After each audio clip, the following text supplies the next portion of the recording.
As we jump in, a big shout out to Holy Lime 23 in the chat. Gah, Papi Gah. Thank you so much for subscribing for 21 months. Almost 2 years. Almost 2 years of support. Thank you so much for the support as well. We do appreciate it. All the money we make here on the channel on Twitch does go towards our tournaments. Likewise, if you want to help support this tournament series, if you want to help grow it, Patreon is the place to be. Exclamation mark Patreon in the chat, as we saw someone do as well, as we just saw the command linked. Our Patreon is set up to fund all 3 of our tournaments: Masters 1 Open, Sea Duckling Open, and Sparkling Tuna Cup as well. Currently, we do earn just under 300 USD a month. All the money that we make goes towards our tournament, of course, and we do have some stretch goals to help grow the tournament and to help boost the prize pool to pay out top 4, and to just help improve the event altogether. If you want to take part, if you want to help grow this tournament, the Sparkling Tuna Cup, you can do so via Patreon. Otherwise, let's jump in. Let's get into the finals. As spawning in the top right-hand corner of Amygdala, we have the South Korean Protoss player, the Red Protoss representing himself, the returning ex-military player. It is Zoun. And spawning in the bottom left-hand corner, we have his opponent. We have the Blue Terran player. For the Platinum Heroes, it is Nicoract. I know the intro says the wrong name. It's because of the PTR. I know. So the intros are a little bit scuffed, but we still have the trumpets. That's what matters. We still have the fanfare. Shout out to Nicoract, by the way. He has been patiently waiting for a very, very long time. He was ready in the finals while we were still in the quarterfinals. So Nicoract, he had time to get some food, get some snacks, get some water. He was able to, cook some dinner and yeah, just live his life. Oh no. Not like this. Not like this. He had some kids, he retired, and now we're here in the finals. Now we're ready. We are jumping in. But now, Rax Expand, economic opener out of our Blue Terran player, is going to be that economic start. Meanwhile, Zoun across the map going for his own standard opener as well. Nothing too crazy so far. And welcome everyone, welcome to Amygdala. It is a very unique map in the map pool. A lot of rocks. There's a lot of rocks here surrounding the center area of the map. If they get knocked down, the rush distance by ground becomes very short. Likewise, you can also gain access to the gold minerals to harass. As there are gold bases in the center of the map, there's one on each side, but they are blocked off by rocks as well. So the rocks have to be knocked down if you want to take advantage of that gold. Reaver moves out across the map, does not get surrounded. So far, so good. Does dance with the probes.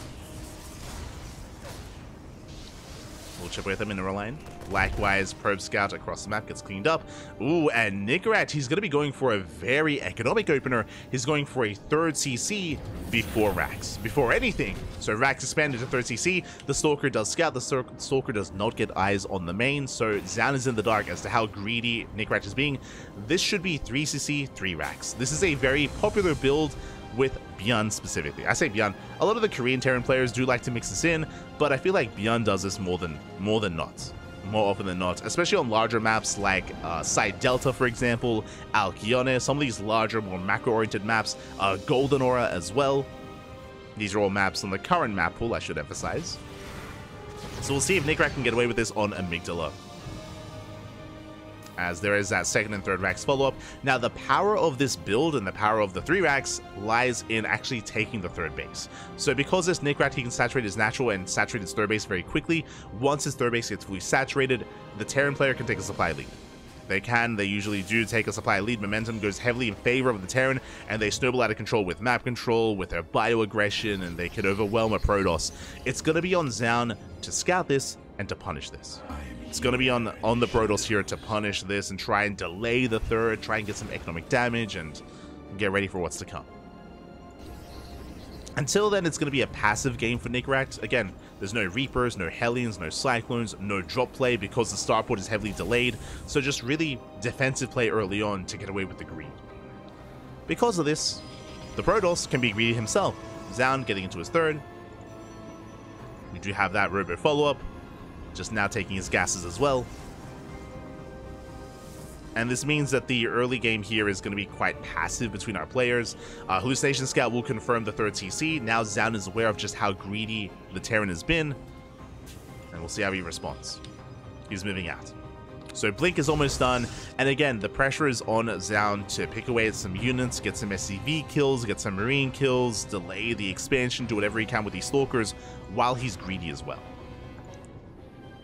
As you can see, Zoun is skipping warp-ins, he's going for the Bay.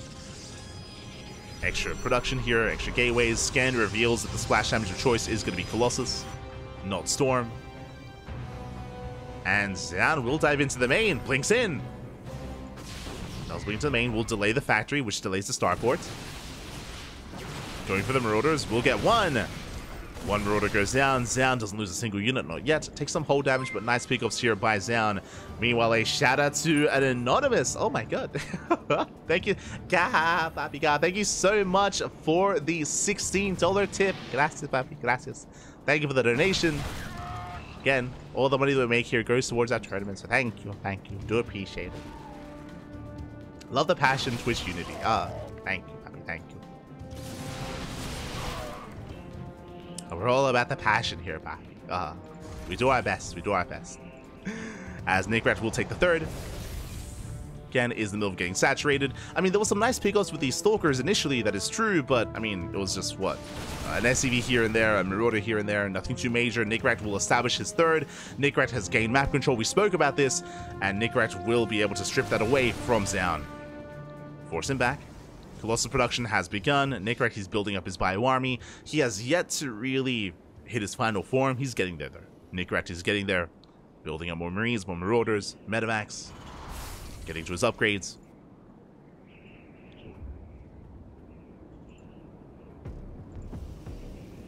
And we'll see if Zoun is able to keep up with the Terran. Going for the gold. Love to see it. Knocking down those rocks. Headed towards the gold base. Building up more Colossus.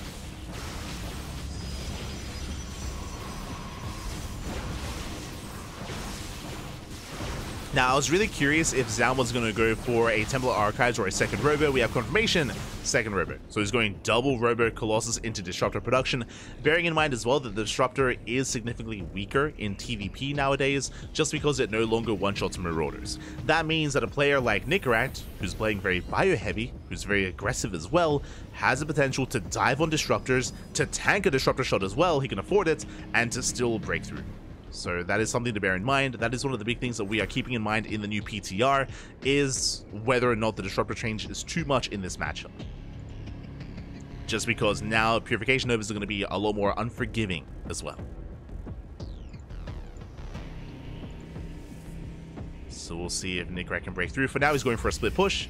He is spotted by the Zelnaga. Colossus in position. So far, Zoun doing a great job here at splitting up his army and keeping up.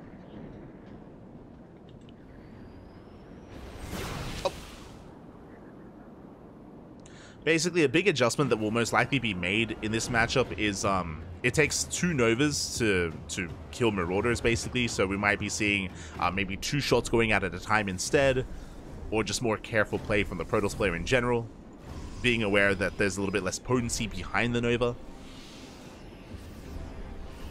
So I'm sure things will adjust and things will change.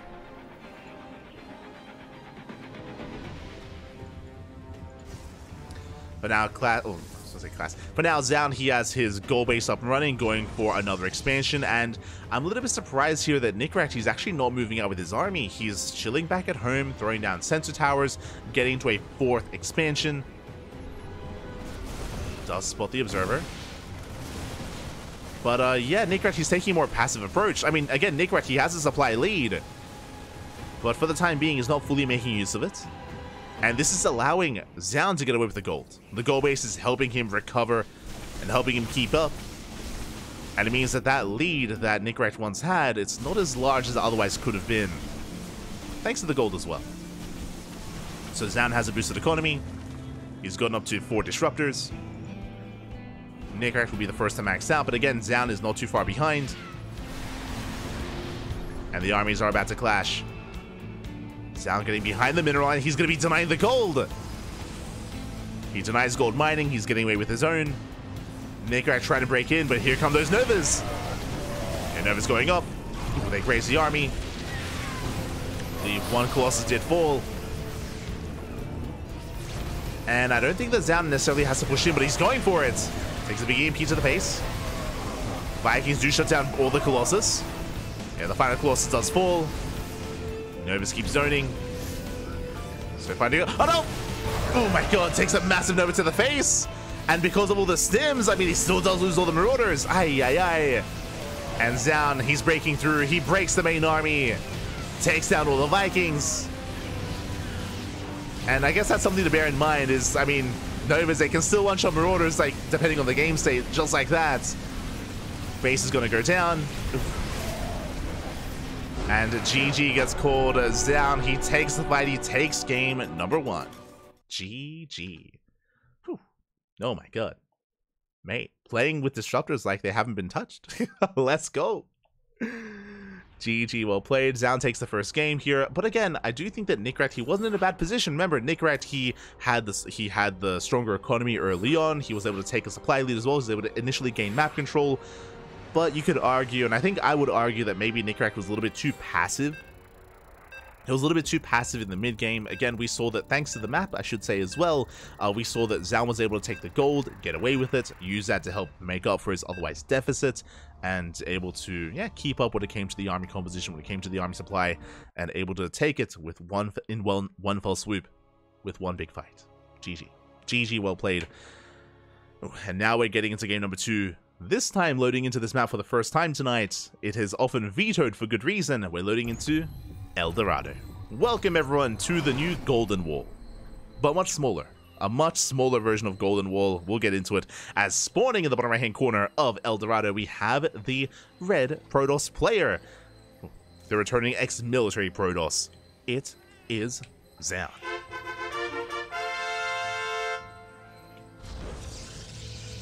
Hold on, I'll fix up the names. And spawning in the bottom left hand corner, we have the blue Terran player.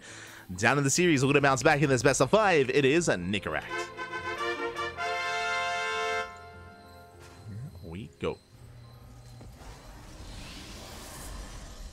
Who's Nicoract? Nicoract, he is a Terran player from the land of Russia. He's been around for a very long time. He has mainly been kind of rising through the ranks this year. Like, he's been competing for a long time, but if you think of European players like Geralt, like Christianer, like Wayne as well. Oh my god, that's an interesting bug. Oh no. The tuna's sick. It's green. But like young Yako, for example, I would say that Nicoract is quite comparable to those players. Like Nicoract, again, he has been improving a lot here over the past year. He has been improving a lot, and he has been, I would say, rising the ranks in the European scene. I would say that nowadays Nicoract is one of the top European Terran players. Like, when I think of the top Terrans in Europe, I think top 3 obviously being Clem, Hero Marine, and Spirit. Those are top 3. You can kind of move them around how you please with Spirit and Hero Marine. With Gabe, they're top 3. Just behind them, I think that's where I put Nicoract. I think I'd say he's top 4. Like, I would rate Nicoract higher than Battle B, higher than Ageddon. Who else? What other Terran players do we have in Europe? When I think of like the mid-tier Terrans, I think of Ageddon, I think of Battle B, I think of Nicoract. And I'm sure there are many others that can come to mind. But yeah, I think I would place Nicoract just maybe just above them.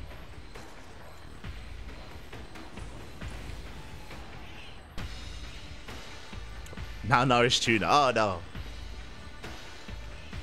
So yeah, top 4, top 5 European Terran is where I would place Nicoract. Like, you can argue his placement compared to like Battle B and stuff like that, I guess, but yeah, top 4, top 5. Baby Marine is good. He is good. I would say Nicoract is better. I would say that currently Nicoract is in stronger form, but that's another one. Yeah, for example, like Baby Marine. You could also throw him in the mix.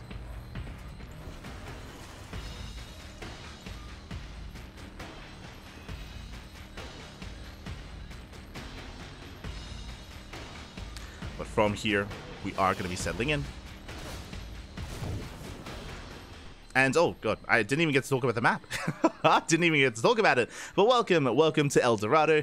There is a center gold base, and similar to Golden Wall, there are minerals that completely wall off this lower half of the map, where we have extra gold bases. We have these center gold bases as well. If you were active back in the day, a couple of years ago, when Golden Wall was in the map pool, this is very similar, where you have these minerals that can gain access to the lower half of the map straight from your natural. On Golden Wall, if you remember, this mineral wall was actually in the main, not in the natural, so your main base was a little bit more exposed, but here it's going to be at the natural instead, and this center area is smaller than that on Golden Wall. So the rush distance by ground, I believe, is shorter on El Dorado. So there are some similar features on this map to Golden Wall, similar, but still quite different. And I would imagine that that's a big reason why this map is often vetoed. There's a big reason why this is the first time we're seeing it here tonight. It's a lot more unorthodox. It is a little more unorthodox.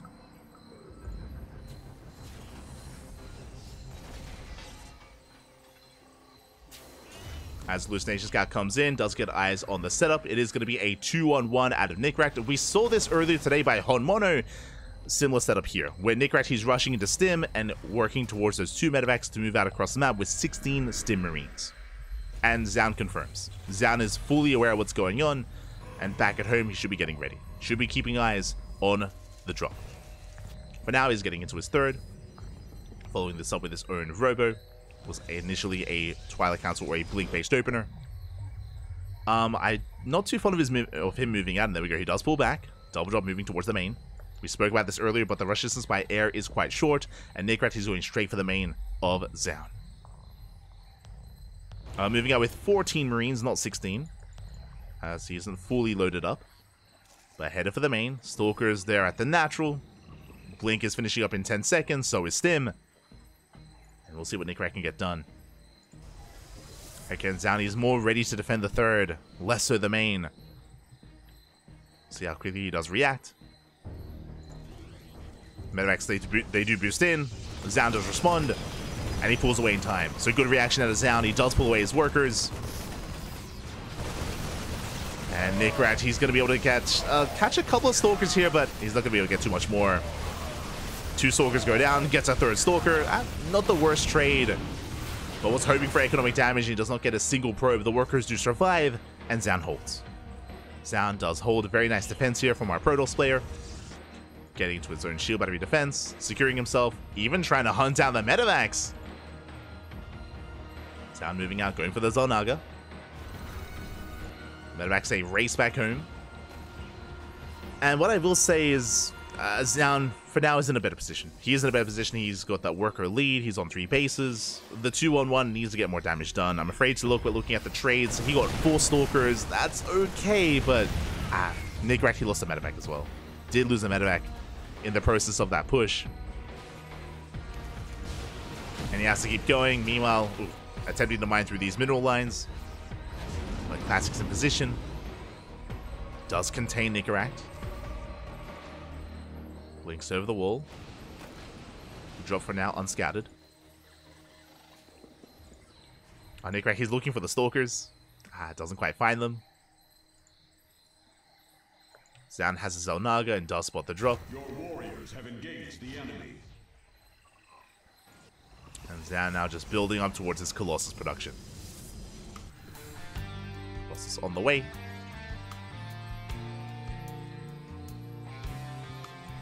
Also, is this the only location for the tuna? Oh, it's over the Protoss statue. Oh, no. There should be a tuna down here, right? Hold on, let's look. No. Just the one tuna. Aye. But this is the PTR, so there are certain like little bugs like that, little graphical bugs as well. Not necessarily working as intended. It's fine, it's fine.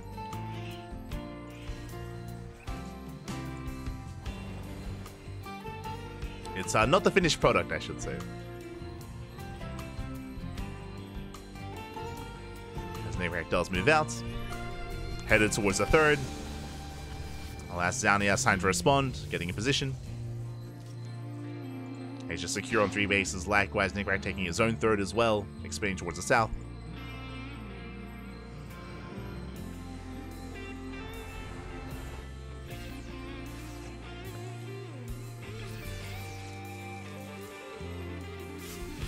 What is this, Atlantic Ocean? Oh no. Not like this. As we do see, Zoun actually commits. He does move out, snipes the Vikings. Vikings do fall. Colossus, they stand strong. And the Colossus, they do just so much damage in the back line. Nicoract, this is not a fight he wanted to take. Yeah, the Marines bleed out. And Zoun, he breaks through. Pushing Nicoract back to the natural. Does have the high ground, does have a tank. More Vikings have arrived. And Zoun doesn't need to commit. He's expanding behind this. Taking his fourth. Zoun poking in. Oof. Has to pull back. Respects his tank, respects the high ground. And Nicoract holds. Does hold on. Getting his third up and running. Building up. And hey, we're getting into the mid game. Let's go. Getting into the mid game here. Nicoract has access to the gold. Can try and take it.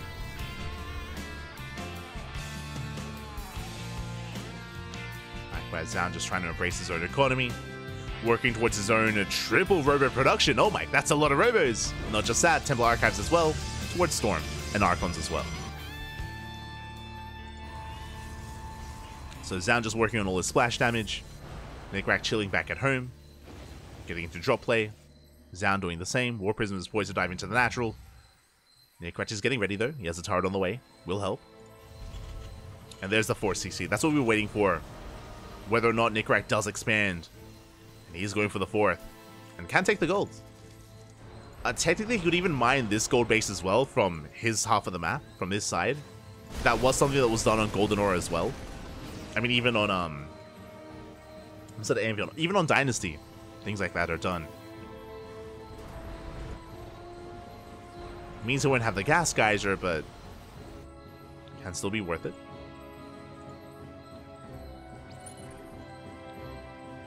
Nicoract moves out.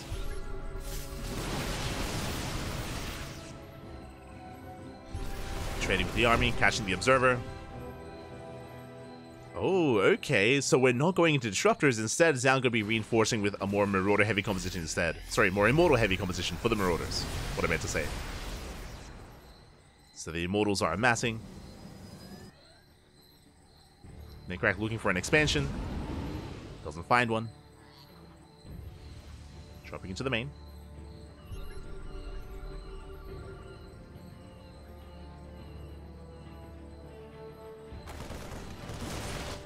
Just keeping Zoun busy, catching a couple of probes. 2 workers going down.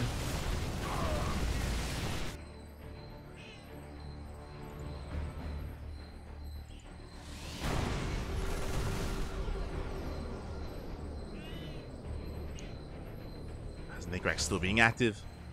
Takes the gold. And again, I'm sure Nicoract's not looking for a big fight yet. He doesn't have any ghosts. Ghost production just now being, it's just now getting underway. The first ghost has arrived, but it's not with the main army.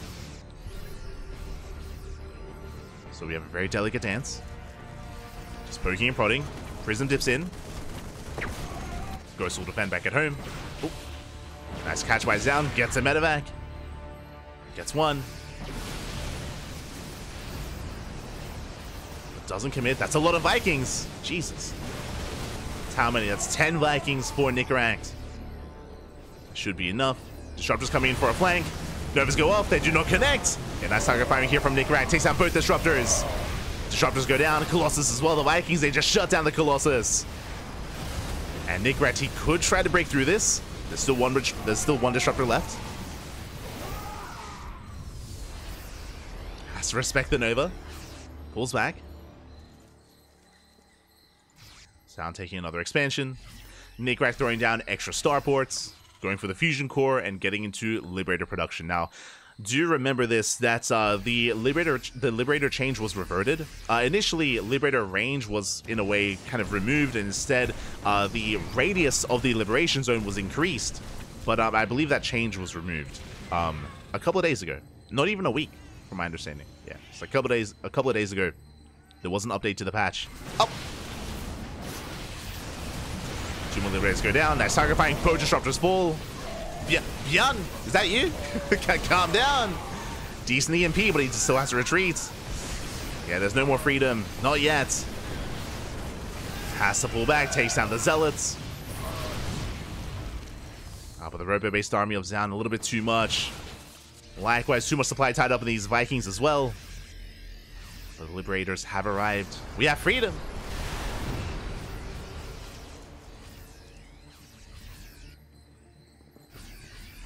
Nicoract, he does hold.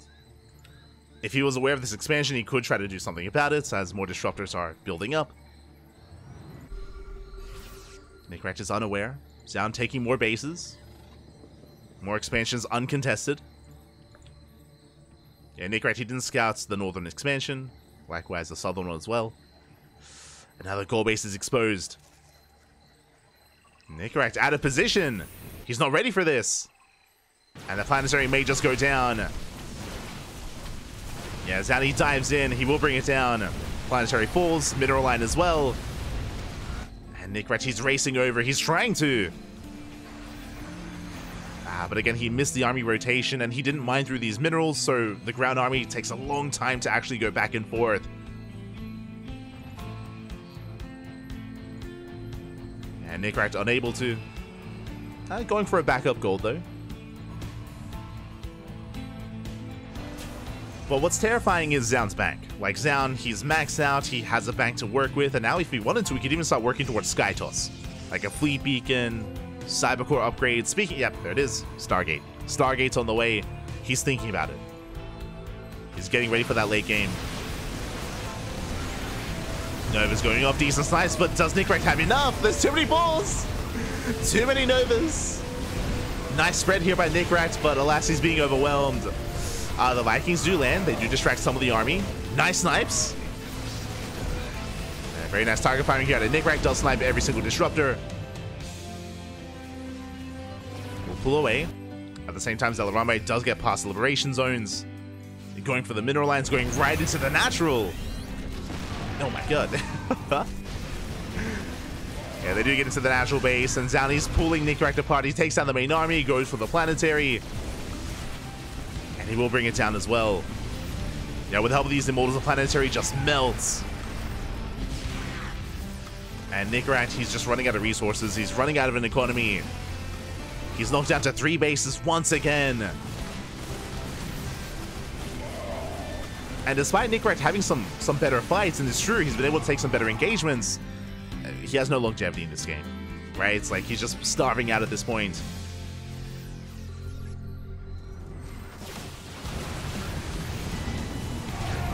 Goes down. He's got bases for days. He can afford these trades, just beating out some zealots, taking down marauders. Oof. And you can see the supply disparity now increasing here, more in favor of Zoun. And Zoun will be the first to remax. Back at home, he's got the Stargate. No fleet beacon yet, I believe, so he's not fully committing into Skytoss. There's no need to. Just focus on his ground-based army. And GG gets called. It just becomes a little bit too much, and Zoun will take game number 2. GG.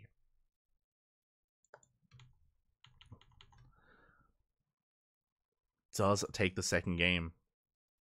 And again, that was a pretty intense back and forth, and Nicoract had some really good moments, but I do feel like the features of the map were really showcased there. Again, just how difficult it is to go back and forth between the northern half and the southern half, especially if you don't mine through the minerals.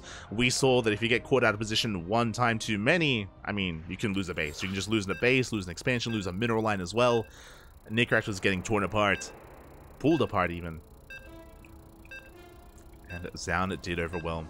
GG. But shout out to Nicoract, he was able to hold his own for a lot of that game as well. Was able to hold his own. And now we're getting into game 3. Can Nicoract bounce back? Can he make a series out of this?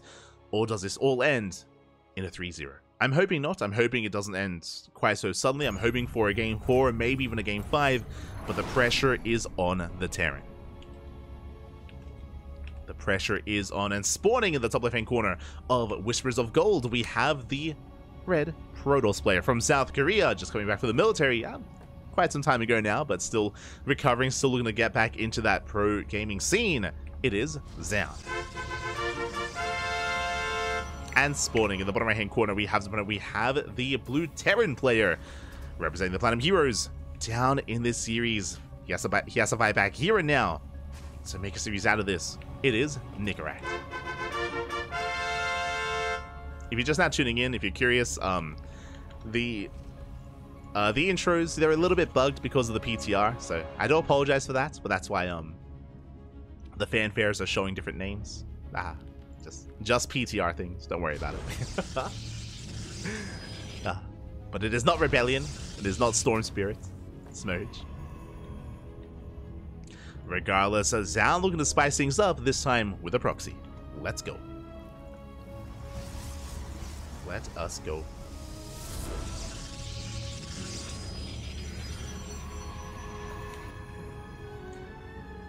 But yes, the chat is taking note of the change in the PTR as well to the Planetary True. Does have less armor than previously, which does make it more vulnerable to Zealot run-bys and Ling run-bys as well, and Marines in general. Zealots, Lings, and Marines, they can do more damage.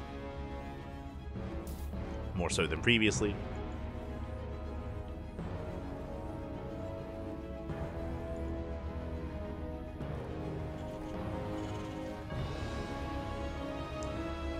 Do see Zoun Sky in the main base. It is going to be double gas opener out of Nicoract, a very safe opener out of our Terran player, going for a faster factory. Not bad. Considering that we're going for a proxy gateway, I do like this setup here by Nicoract, very safe. Has access to faster Hellions, faster Cyclones, going for a delayed expansion. As the first Stalker is being chronoed. Bearing in mind that the Stalker does produce a little bit faster as well.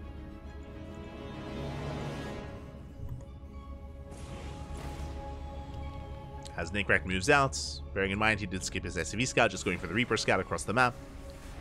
CC on location. I believe the CC should be delayed. Oh, might even be cancelled actually. So I'm a little bit concerned.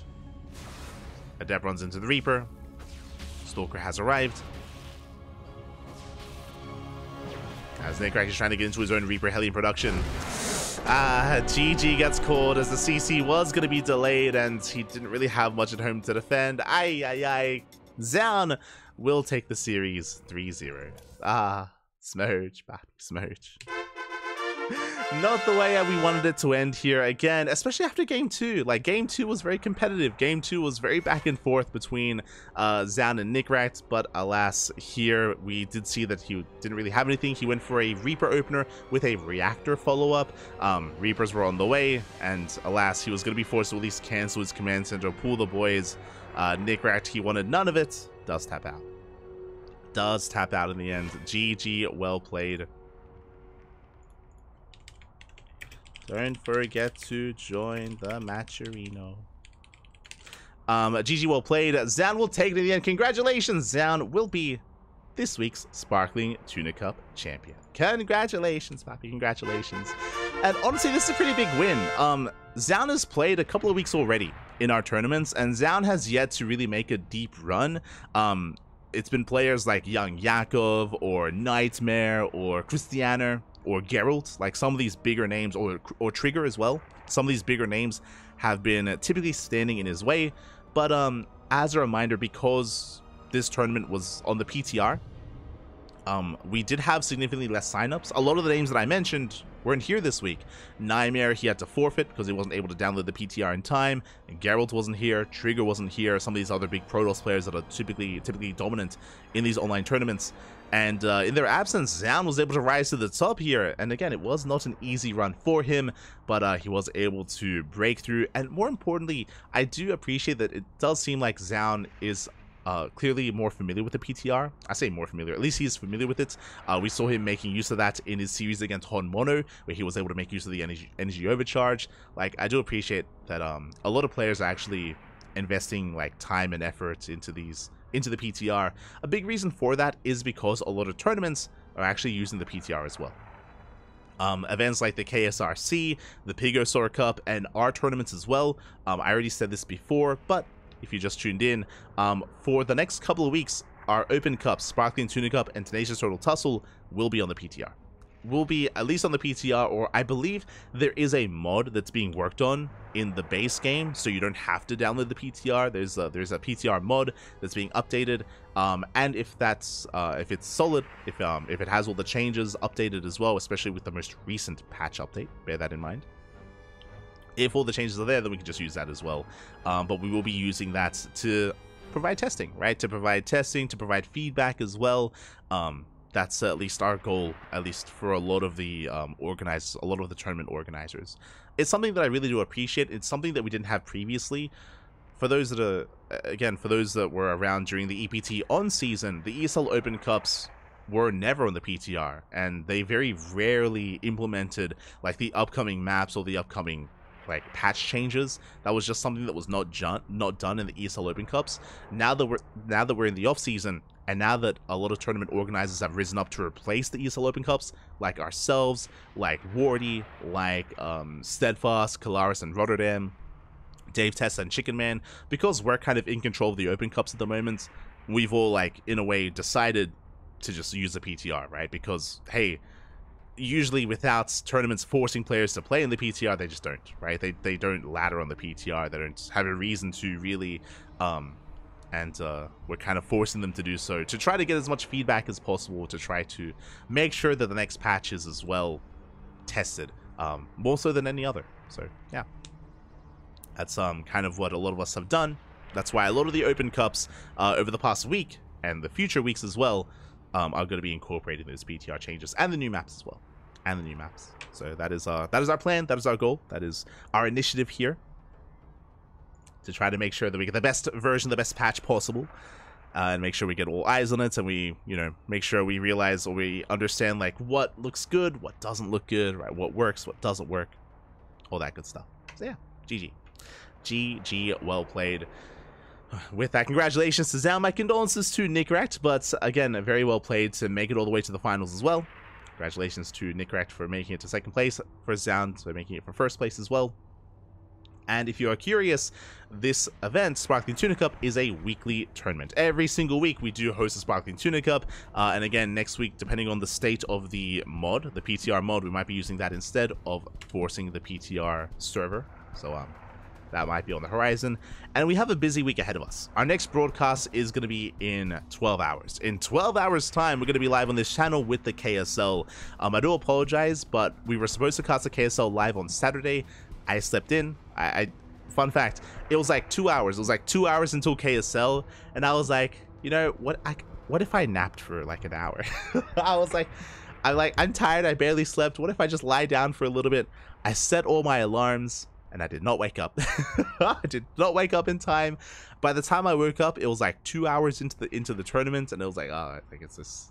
I'll do a replay cast. So in 12 hours time, we're going to be live on the channel doing a replay cast of this week's KSL. This week's KSL was not on the PTR. I was talking to Chicken Man and Dave Testa, and they said that they didn't get a chance to implement that. They were a little bit busy this week, and most likely for the next KSL they will be using the PTR. So this week they didn't quite use it. Most likely next week though.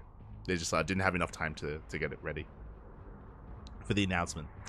So KSL cast is going to be in 12 hours, and in 24 hours time from this message, we're going to be live with the Wardy TV Monday. What I can say is that I believe Wardy is not hosting his Open Cups, his Open Monday Cups on the PTR, because Wardy is hosting a separate PTR tournament. He's been hosting like a separate PTR event specifically for the PTR. He's keeping his Open Cups on the current patch. From my understanding. So that is going to be our next cast here. I guess our next two casts in 12 hours and 24 hours on the channel. Later on in the week, we have the Pigosaur Monday that will be on the PTR. We have Olima League as well. Oh my god, the return of Olima League, papi. Let's go. That's going to be on Tuesday. That's going to be in, what, just under 48 hours. We're going to be live, not on Twitch, with Olima League. As a reminder as well, Olima League is sponsored by Chiswick, which is a new Korean platform, a new Korean streaming platform. And we're going to be casting that on Chiswick as well. not on Twitch. So I do apologize. He said it's sponsored by OSC, so it needs to be played in ladder version. Yeah, that is true. Fun fact, Sparkling Tuna Cup is also usually sponsored by OSC. So because of that, our next weeklies are not sponsored by OSC. We took that blow just to have our event on the PTR. Smurge. Did make that decision. But yes, as is being posted in the chat, that is our Chiswick channel. So if you want to tune into a Lima League, that's going to be again in 2 days' time. We're going to be live on Chiswick, not on here. So we'll be live on Chiswick. Oh, thank you for the bits. Thank you for the bits. Thank you. Where can play the maps? The maps are available on the PTR, and I believe some of the maps are available on in-game. And you just have to search them up. Just have to search up the new maps in-game, and you can find them. You have to put some extra work into it, but you can find them.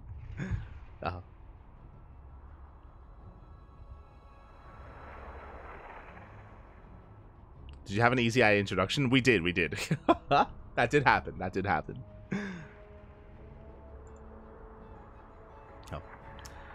But yeah, so Lima League is going to be on Chiswick. What else do we have this week? We have Code for Giants Cup, the Nation's Total Tussle, the Pondcast, and Infinite League playoffs as well. So we have at least one broadcast a day, usually multiple broadcasts a day. So plenty of content here on the Cranky Ducklings. If you enjoyed the cast, if you want more StarCraft, if you want more content, if you want to tune in, then consider following us here on Twitch, on Facebook, Instagram, YouTube, and Discord, all things Cranky Ducklings. We also stream on YouTube at the same time.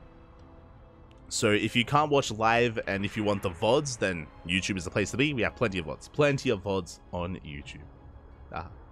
All the content. Otherwise, thank you for watching. If you want to support the Sparkling Tuna Cup, you can do so via Patreon. As we mentioned before, all the money that we make goes towards our tournaments on Patreon, and I mean, you can see it underneath Nicoract's name. We currently make 256 USD on Patreon, and our goal is 320. That is our next stretch goal, to boost the prize pool consistently on a weekly basis, and further on from that, we can try to boost the prize pool and pay out top 4. Currently, only top 2. Only top 2 players get paid out in our tournaments. It'd be great to pay out top 4 instead, to, you know, spread the love and spread the money, spread the prize pool. But it all does depend on the support that we get on Patreon. So thank you to all supporters we do get. We do appreciate it. Thank you. Otherwise, with that, we're done. With that, we are going to be wrapping up. So thank you so much for the support. Thank you so much for tuning in. We'll see you guys in 12 hours for some Korean StarCraft League for the KSL. Until then, thanks for watching. Stick around. We're going to be giving another StarCraft streamer a raid. Who's live at the moment? Wardy. Speaking of Wardy hosting a PTR tournament, yep, he is hosting his own PTR event at the moment. I see that Eba is laddering as well, so we might raid Eba. I see Sort of is live. Quanta's. A lot of people are live. Jesus. Quanta is live. Lunacy is live as well. Rex. So yeah, plenty of other streamers are live out there. We'll give someone a raid, give them a chance, give them some support. We'll see you guys in 12 hours. We'll see you tomorrow. Until then, hasta luego. Ciao, papi, ciao.